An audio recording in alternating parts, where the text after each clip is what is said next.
کہ اگر کسی کے ایصال ثواب کے لیے کہ یہ میں بکرا ذبح کر رہا ہوں، یہ میں کھانا دے رہا ہوں، یہ صرف جانور کے ذبح کرنے کی بات نہیں ہے، کوئی بھی نفلی عبادات ہیں ما اہل بہ لغیر اللہ میں سب کے سب چیزیں شامل ہیں۔ فاروق صاحب شادی بیاہ میں کیا ہوتا ہے، کھانا نکالا جی، اس کے بعد کسی کی پلیٹ رکھی ہے، اگر اس میں سے کچھ چٹنی دے گا، یہ قاری خلیل الرحمان جاوید صاحب کی پلیٹیں سے مت چھونا، یہ بھائی ان کی پلیٹیں مت چھونا، تو کیا یہ ان کا کھانا ہوگا؟ نہیں، مقصد تو ہم سب جھپٹ پڑے اس کھانے میری بات مکمل ہو جانے دیں۔ میرا خیال یہ ہے کہ ہم اتفاق کی طرف جانا چاہتے ہیں، بات مکمل ہو جانے دیں، یہ سب کے نزدیک ہے، سب یہی بات کہہ رہے ہیں، سب یہی بات کہہ رہے ہیں۔ ہاں، اللہ تبارک و تعالیٰ کے سوا کسی کی نظر نہیں ہے۔ ایک بات ہم بھی کسی کی طرف سے کرتے ہیں صحیح قربانیاں، ہے، ٹھیک ہے، کرتے ہیں، حاجی کسی کی طرف سے بالکل کرتے صحیح ہیں، ہے، عمرہ کسی کی بہت طرف اچھی سے بات کرتے ہیں۔ کسی کی طرف سے ہونا الگ چیز ہے، کسی کے لیے ہونا الگ کسی چیز کے لیے نہیں، کسی کی طرف سے۔ جیسے رسول اللہ صلی اللہ علیہ وسلم نے بھی، جیسے انہوں نے قربانی کی مثال دی، اس میں بھی آپ نے فرمایا اللہم من کا تو انہوں نے والا بول دیا، کا، کسی کی طرف سے نہیں، دیکھیے کسی کے لیے۔ اللہم من کا ٹھیک ہے، والا کا ام محمد وآل محمد اب ہم اتفاق کرتے ہیں، اب ہم اتفاق کرتے ہیں۔ آپ نے کہا ایک بڑا اچھا اتفاق ہو رہا ہے سر، اتفاق ہو رہا ہے، آپ نے کہا کسی کی طرف سے اور کسی کے لیے میں فرق ہے نا؟ ہاں ہے نا؟ جی، اگر یہ سب کسی کے لیے یعنی اللہ کے لیے ہی ہو رہا ہے تو پھر تو صحیح ہے، اللہ کے لیے تو پھر ہو صحیح ہے نا، اور بھلے ان کی طرف سے صحیح ہمیں ہے، کوئی تو اعتراض پھر ٹھیک ہے نا، اگر یہ ہے، اگر یہی اللہ صورت کا ہے، تقرب حاصل کرنے تو کے لیے صورت ہے تو یہی ہے، ٹھیک تو صورت یہی ہے، یہی صورت ہے، ماشاءاللہ، یہی صورت ہے، ٹینا ہماری بات کو یہی صورت یہی ہے، یہی صورت ہے، یہی صورت ہے، اللہ سمجھ کے آ گئی؟ لیے ثواب یہی کس کو صورت۔ بخشتے ہیں؟ اگر ان کو سمجھ آ گئی تو ٹھیک نہیں، ہے، آپ مجھے تو سمجھ آئی ہوئی ہے۔ آپ نے کہا کسی کی طرف سے یا کسی ہاں، کے لیے، کسی کی اللہ طرف کے سے ہو، لیے ہے، اللہ کے لیے ہو۔ ہاں کسی کی، بس ٹھیک ہے، تو یہی بات تھی، بہت شکریہ، بڑی مہربانی، بڑی مہربانی، بات ختم ہو گئی، بات ہی ختم ہو گئی۔ لہٰذا مزارات اولیاء برحق ہیں، وہاں جانا، وہاں سے ان سے برکت حاصل کرنا، یہ بالکل ایک الگ مسئلہ ہے، اس کا تعلق نہیں تھا۔ وہ لٹا کر اور کھڑا کرنے والی جو بات تھی، میں نے اسی وقت اس پر بات بیچ میں نے اس کو کٹ کر دیا تھا، لہٰذا اس کو ویسے نہ لیا جائے۔ ایک ایک جملہ سب عرض کر دیں، آپ بھی ایک کلیئر کر دیجیے گا تاکہ کوئی بات نہیں، تاکہ چیز اچھی ہو جائے۔ آپ ایک ایک جملہ عرض کر دیں۔ ڈاکٹر صاحب میں اس میں یہ کہنا چاہوں گا کہ یہاں ٹاک شو میں بیٹھے ہیں، میرے لاکھوں کروڑوں سننے والے جانتے ہیں کہ میں طبعاً میں مناظر ہوں، جی، لیکن میں نے پچھلے پورے اتنے عرصے میں اپنا وہ کوئی انداز اختیار نہیں کیا ہے، ورنہ ہمیں وہ اس کا سارا رات قدر سارا اس کے قانون پتہ ہیں۔ تو یہ بھی ہمیں قاری صاحب کو سوچنا چاہیے کہ مقصد اتنے سخت جملے کہ وہ کھڑے پوچھتے ہیں، اس کا مطلب آپ پورے اربوں مسلمانوں کو آپ ہندو بنا رہے ہیں، آپ کی اقلیتیں، آپ اب دیکھیں آپ ہیں کتنے، اہل حدیث مطلب طبقہ ہے کتنا ہندوستان پاکستان میں، آپ ہیں کتنا؟ مطلب میں ایک بات کر رہا ہوں، نہیں انہوں نے لفظ پھر اقلیت کا استعمال کیا، دیکھیں بات یہ ہے، آپ بس اتنی بات کر رہے ہیں، میرا کہنے کا یہ مطلب ہے کہ لا الہ الا اللہ محمد رسول اللہ پڑھنے والے یہاں کروڑوں مسلمان ہیں، اور کروڑوں لوگ مزارات اولیاء پہ جاتے ہیں، وہاں جانا مستحب ہے، یہ پورا قرآن و حدیث سے یہ ثابت عمل ہے، ہم کرتے ہیں۔ دیکھیں اور ساری آپ باتیں قرآن اس و کو حدیث سے ثابت نہ کریں، گزارش یہ ہے زیارت قبور حدیث میں نہیں ہے، مولانا زیارت قبور حدیث میں نہیں ہے، میری گزارش سنیں، مجھے فاروقی صاحب یہ بتائیں کہ زیارت قبور حدیث میں نہیں ہے، میری گزارش سنیں، میں آپ زیارت قبر بخاری مسلم ترمذی ابن ماجہ میں نہیں ہے، اچھا مجھے بتائیں کہ حدیث میں نہیں ہے، آپ مجھ سے اپنی بات کہلوانے کی کوشش نہ کریں، گزارش یہ ہے آپ پھر میری بات میں نہ بولیں، آپ کو انہوں نے ٹائم دینا ہے، آپ اپنی بات میں بولیں۔ اور اس میں ڈاکٹر صاحب بڑی کلیئر سی بات ہے کہ اس طرح کا رویہ یہ بھائی رکھیں گے جو آگے 4-5 دن ہے تو یہ آگے نہیں چلے گا، یہ ان کو معذرت کرنی چاہیے جو کروڑوں لوگوں کی انہوں نے دل آزاری کی ہے، انہوں نے کہا ہے کہ آپ لیٹے کو پوچھتے ہیں۔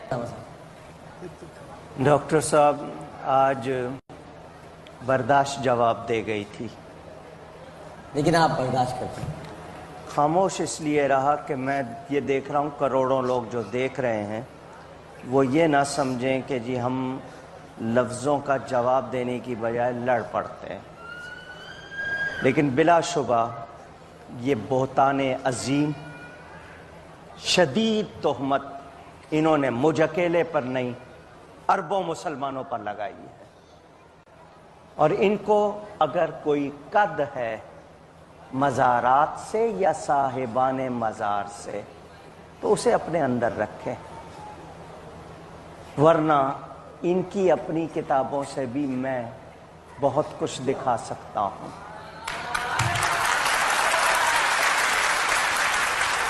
اور میں یہ جملہ کہنے پر مجبور ہوں، کسی کو پسند آئے نہ آئے، میں کہنے پہ مجبور ہوں، جو حلال کے ہیں وہ حلال مانتے ہیں، جو حلال کے نہیں وہ حلال نہیں مانتے۔